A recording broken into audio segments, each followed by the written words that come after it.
Hey, what is up, mortals? It is Xavier PZ here with a new video for you. Welcome to part 6 of What If Izuku Had a Berserker Quirk. I just wanted to greet you guys by just saying sit back and relax. You're in for a treat. So we begin. In the Midoriya household, the three Midoriyas are talking to each other. So, Dad, you said that I got my quirk from a Norwegian ancestry of yours back when the Vikings were around. But I thought quirks haven't been around that long. Can you explain what you meant by that? He proceeds to pull out a notebook to write down the answer. You see, your quirk is a genetic upgrade of things our ancestors could do. However, due to yours being a quirk, you're stronger, faster, and less killable. That's what I meant. So our ancestors had a genetic ability that wasn't a quirk that became a quirk over years? Here, let me demonstrate. This should help explain better than I can. Hizashi then takes out a bottle from his hero belt that looks like Izuku's super juice. After drinking it, Hizashi, at a very fast speed of about 26 miles per hour, runs to the kitchen, lifts the fridge with no hesitation, runs to the living room, before doing it again, to return the fridge to where it was before the drink wears off, and as he is not as strong as Izuku, his fingers break, and his muscles cramp as Hizashi collapses to the ground in excruciating pain. So Inko, in a panic as her husband is on the floor, writhing in pain, says to Hizashi, "Are you okay, honey? Do you need to go to the hospital?" Upon hearing his wife's dismay, says, No, I'm fine. I just overdid it a bit with this super juice." He holds up the bottle, showing an emerald green liquid. It's a more energy-concentrated version of what our little boy drinks, but mine was brewed by David Shield, who improved upon the original recipe made by the ancestry I keep mentioning. Anyways, I hope this example shows you how your quirk is better than my father's ancestors. After the conversations about Hizashi's family history, Izuku wakes up the next morning for class. Before he leaves to go to school, he is given a 1-liter bottle of Canadian maple syrup. He then meets up with Bakugo, and they start to talk. "So your father's a hero in another country. How is it to know that he has to fight villains somewhere you can't?" "Well, I'm happy that I got to know him, but sad that I'll not be able to see him as often as I would want to. But besides that, I'm happy that other people are being kept safe by him." Once they arrive at class, they get to their seats and sit with their feet on the desk as they wait for Aizawa to start class. After class starts, Aizawa explains the results of the festival and hands out the internship papers from pro heroes. Izuku and Bakugo think about who they are going to internship with before coming to a decision that Izuku will intern with Native, as they have similar quirks, and Bakugo will intern with Mirko, as she is the only top 8 hero that doesn't work at UA. And her combat training could help him progress in a way to keep up with Izuku's quirk. Alright, before you can go out for your internships, you will need your hero names. Since I don't care, Midnight will be judging your hero names and descriptors. Midnight walks into the classroom and sits next to Aizawa. "It warms my heart to see so many young specimens in a room taking a pivotal step in their career. Grab a whiteboard, Yuga Aiyama." He goes to the front after writing his hero name, before saying, as he turns the board, "Being called the Shining Hero appeals to me, mon ami. Next is Mina Ashido for her hero name." Mina walks to the front of the class with the hero board. "I wish to be called the Alien Hero, Pinky." Next is Tsuyu Asui for her hero name. Sue walks to the front of the class. "I'll be Froppy, the Rainy Season Hero." Next is Ichiro Kirishima for his hero name. He walks up to the front of the class and with gusto presents his board. "I'll be Red Riot, the sturdy hero." Next is Kyoka Jiro for her hero name. She goes to the front and presents. "I'll be the hearing hero, Earphone Jack." Next is Mezzo Shoji for his hero name. Shoji got to the front with his board. "I guess I'll be the tentacle hero, Tentacle." Next is Hantasero for his hero name. "I'll be the pro hero, the tape hero, Cellophane." After Cellophane is Masahiro Ojiro. "I will be the martial arts hero, Tailman." And next we have Rikido Sato for his hero name. "I will be the sweets hero, Sugarman." After Sato is Denki Kaminari for his hero name. He dizzily walks to the front of the classroom and presents his name.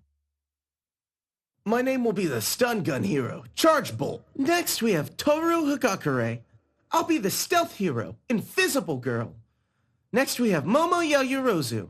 Without much self-confidence, she walks to the front of the class and says, I will be the everything hero, Creati, if the name is allowed. Now we have Shoto Todoroki. He then walks up to the front of the class and said, Shoto. Before sitting down again, causing Midnight to respond. He tried. Anyway, next is Fumikage Tokoyami.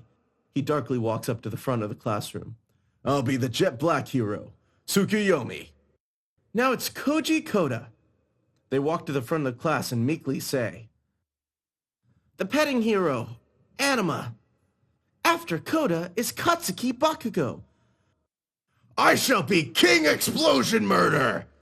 I'm denying that on principle, so while you think of a new name, we will have Ochako Uraraka. She slowly walks up to the front of the class, still writing and erasing, then writing anew, until she turns it around and says, I'll be the gravity hero, Uravity. Next after Ochako Uraraka is Tenya Ida. I, Tenya Ida, will go by the hero name of the turbo hero, Sanic. Next up is Izuku Midoriya. Izuku walks up to the front of the classroom and turns his board. I'll be the true hero, Yermerblood. This video is sponsored by ExpressVPN. ExpressVPN allows you to change your IP address, making it harder to track and securing your privacy. In addition to providing safe passage through the web, you can also expand the reach of your favorite streaming services like Disney+. If you are from the United States, you won't be able to watch any of the MCU and Sony Spider-Man movies, but by switching your location to Japan, you can access them whenever you want. Check out the link in the description to get 3 extra months when you purchase the 12-month subscription plan that costs $99.99 a year. This deal is for a limited time, and thanks to ExpressVPN for sponsoring this video.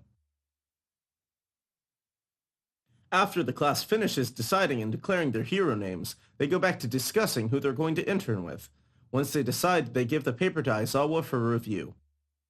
After the student's pick of hero is approved as safe enough for them to intern with, they are dismissed to go meet the hero, as to get to know each other better and be assigned tasks to do. Izuku goes to Native's hero agency to meet him before the internship starts. Once he enters the agency, he is met by Native's receptionist, who tells him Native is out on hero work, and tells him to wait in his office until he returns. When Native arrives, he says to Izuku, your test is to beat me in boxing, and name every animal I turn into in the next 3 hours, starting once you have your hero suit on. Izuku puts on his hero suit and prepares to defend against a pro hero. Native turns into a giant ground sloth and swings at Izuku with the strength of an 18-wheeler. Izuku barrel rolls out of the way by using his quirk to increase the strength of his leg muscles in order to make him faster, while saying, are you a creature of the Chordata Pelosa category? Native then turns into a kangaroo and boxes Izuku, sending jabs and strikes aiming at Izuku's arms and face. While using his still active quirk, he dodges and attempts to land a right hook on Native while he says, this one is quite obvious. You're a kangaroo, specifically a female one, strangely. Native next turns into a growler bear and swings his heavy claws at Izuku, trying to knock him out with a single blow. He jumps out of the way, and while he's severely confused, he asks, is that a polar bear grizzly bear hybrid? Native then turns into a Komodo dragon and fights Izuku as it, swinging and against Izuku in the natural Komodo fighting style. Izuku keeps dodging Burler before his quirk wears off. Right after he finishes saying, okay, that's just a straight-up Komodo dragon. Native turns into a solitary eagle and sits in the corner as Izuku falls in pain. Izuku fights to stand and maintain his fighting form. He fails in doing so, but keeps trying and failing before his legs cramp up from all the pain they're experiencing. He tries harder to continue the test and win the fight. Even while he can't use his quirk at the moment, he is unable to move his legs but can still drag his body and roll. After some time, Izuku crawls to Native and yells, are you a great black hawk? Native then turns back into a human. I actually was a solitary eagle, an uncommon species of eagle. Then turns into a North American black bear and swings at Izuku with all his might. Izuku activates his quirk again and blocks the attack, then counterattacks with a strike, knocking Native back slightly. Noticing Izuku is still overpowering, Native turns into a Megalania, thinking he needs a tough hide and powerful strikes. Afterward, to the untrained eye, the fight seems even, but Izuku still has the edge. Izuku exploits his advantage, dodges and dives as he continues to guess, as he delivers jabs and decimating counter-strikes. Using his quirk, he attempts to land a blow to Native's head with enough force to knock Native out, while he is still in his Megalania form.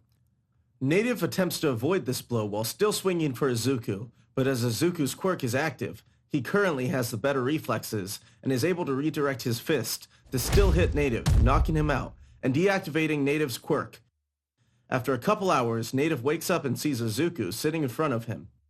"It seems you are worthy of being my intern, Swinging Coyote. You know, you're the first student in a while who was able to defeat me while naming most of the animals I turned into mostly correctly. What is your hero name, Swinging Coyote?" "My hero name is Yermerblood, Native Sensei." "Okay, Yermerblood, let's study our terrain for hero work tomorrow." After some hours, they finished the reconnaissance they were researching on their location, Hosu, for their hero work. Izuku rests at home before returning to Native to patrol Hosu with him, searching for signs of law-breaking and assisting police with minor things, such as petty theft, armed robbery, and breaking and entering. Native continues to patrol with Izuku, helping Izuku out by giving him practical hero advice on the third day of Izuku's internship. "Remember that while you're on patrol to take note of your surroundings, as villains could be hiding, ready to strike at any moment to prove themselves to the rest of the twisted world of villainy. Or if a fight between you and a villain breaks out, and your fight brings you back to these streets you patrolling, and knowing this terrain could be the difference between winning and saving civilians, or your death, along with the death of those who you were meant to protect. Tomorrow we will be patrolling the alleyways of Hosu, as here in this very city, there is supposed to be a villain stalking in the alleyways killing heroes." Thank you all for indulging yourselves in all this information thus far.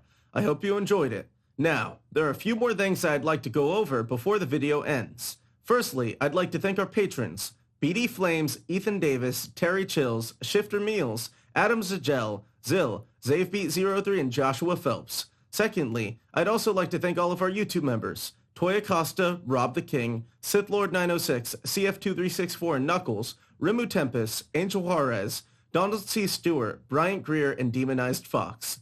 Thirdly, if you're in the mood for some great storytelling, We the Celestials has you covered. Our We the Celestials My Hero Academia and Naruto What If channels retell the story of their namesake anime with a twist? Check it out if you're interested. Fourthly, on behalf of We the Celestials, I'd like to thank everyone involved in today's excellent content production. Their details can be found in the description below. Lastly, if you're interested in what we do here at We the Celestials, I'd like to extend an invitation to join the team. The only caveat is that we only accept members from 16 years old to join our crew. You can sign up for whichever category fulfills your interest by joining the recruitment Discord using the link in the description below. We're always looking for new members to join us. Well, that's it from us for today's video. So thank you all for watching and have a great day.